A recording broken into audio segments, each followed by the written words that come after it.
धर्म के आज के सफर में सुलझाएंगे भगवान महाकाल की एक खंडित पहेली।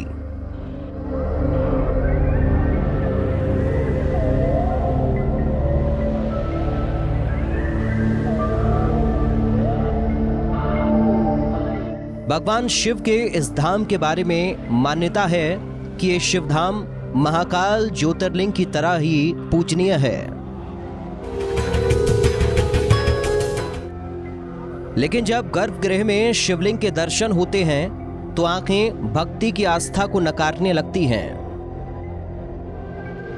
एक शिवलिंग, वो भी खंडित, जिस शिवलिंग को हमेशा से संसार की पूर्णता का साक्ष्य माना गया है।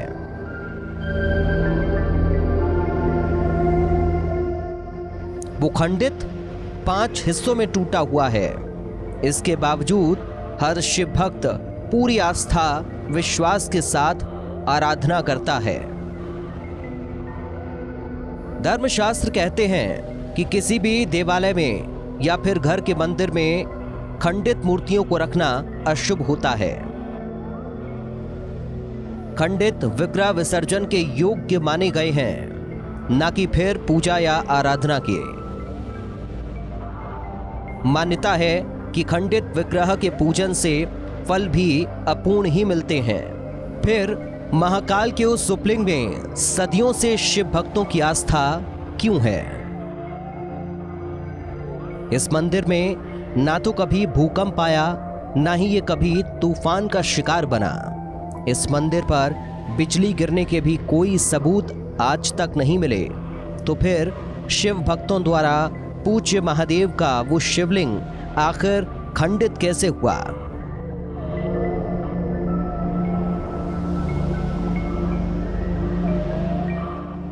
भगवान शंकर के उस शिवालय में खंडित शिवलिंग को लेकर सवाल हजारों उठे, लेकिन जवाब एक भी नहीं। भगवान शिव के इस धाम का जिक्र पौराणिक साक्ष्यों में मौजूद है। भगवान शिव के इस धाम की कथा पद्म पुराण में भी मिलती है।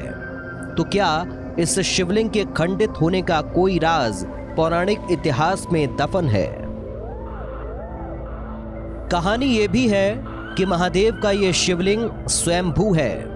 एक भक्त की पुकार पर महादेव स्वयं यहां प्रकट हुए। शिवलिंग के खंडित होने का एक फसाना लोगों की जुबान से भी ये सुना जाता है कि एक अभिमानी सुल्तान ने शिव शंभू की शक्ति के अस्तित्व को नकारते हुए चुनौती देने की कोशिश की थी। लेकिन आज ना वो शिव भक्त है जिसकी पुकार पर महादेव यहां प्रकट हुए, और ना वो अभिमानी सुल्तान। लेकिन इस मंदिर में दिखता है तो बस खंडित शिवलिंग का चमत्कार, जो खड़े करता है सैकड़ों सवाल कि आखिर मंदिर में खंडित शिवलिंग की पूजा क्यों होती है? मंदिर का महाकाल ज्योतिर्लिंग से क्या संबंध है? किस भक्त की पुकार पर महादेव कैलाश से यहां दौड़े चले आए? कौन था वो सुल्तान जिसने भोलेनाथ को चुनौती देने की जरूरत की?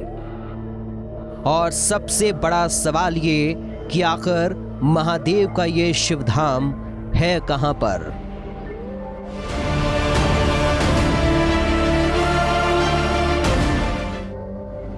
महाकाल, जिनके दर्शन मात्र से ही सारे कष्ट दूर हो जाते हैं। आराधना से सैकड़ों जन्मों का पुण्य प्राप्त होता है।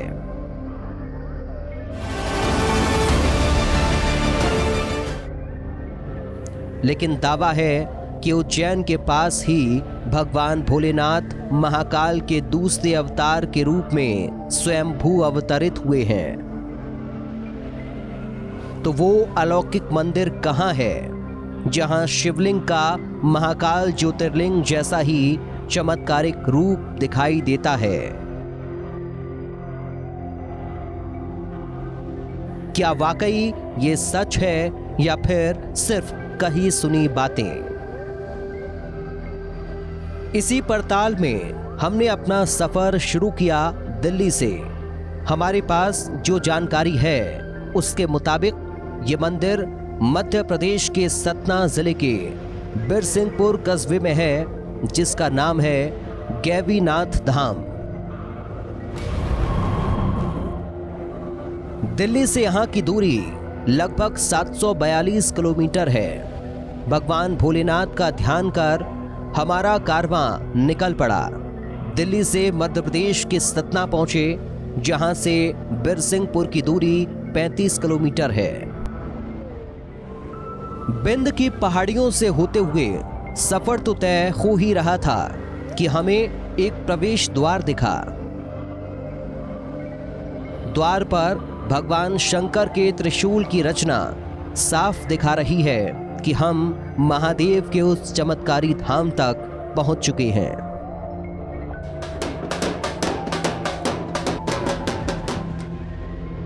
गैवीनाथ मंदिर के गर्भगृह में भक्तों की भारी भीड़ नजर आ रही है। कोई शिवलिंग पर जल, तो कोई दूध, तो कोई बेलपत्र अर्पित कर रहा है।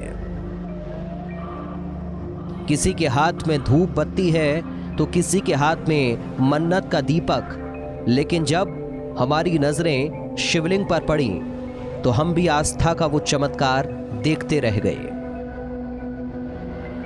शिव भक्त खंडित शिवलिंग की ही पूजा कर रहे हैं। यानी ये तो सच है कि ये केवल दावा नहीं, बल्कि आस्था की हकीकत है।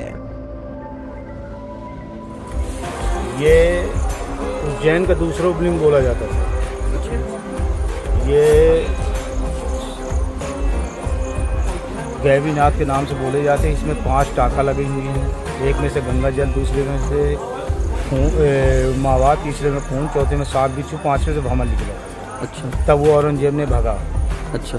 और यहाँ के वीरमन सिंह राजा थे, 2 भाई थे, वीरमन सिंह, वीर सिंह। वो महाकालेश्वर उज्जैन का दूसरा उपलिंग बोला जाता है। पूरे देश में सिर्फ गैवीनाथ मंदिर ही एकमात्र ऐसा मंदिर है जहां पर खंडित शिवलिंग की उपासना होती है।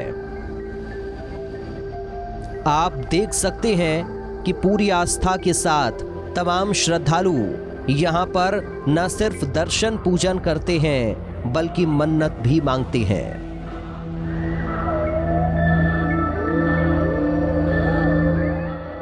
इस शिवलिंग को गौर से देखने पर आप पाएंगे कि ये शिवलिंग 5 जगह से खंडित है। आपके सामने साक्षात वो शिवलिंग है जो 5 हिस्सों में बटा हुआ है, बिल्कुल अपने इतिहास की तरह। और इतिहास की कड़ियों को जोड़ा तो हमारे सामने इस शिवधाम की स्थापना से लेकर आज तक का पूरा कालखंड सामने था। पद्म पुराण के कालखंड में इस स्थान को देवपुर कहा गया है। जिक्र है कि इस स्थान पर देवपुर के राजा बिरसिंह की पुकार पर महादेव यहां स्वयंभू प्रकट हुए। वीर सिंह महाराजा तपस्या में रत रहा करते थे। बड़े भाई थे वीरमणि, शासन करते थे।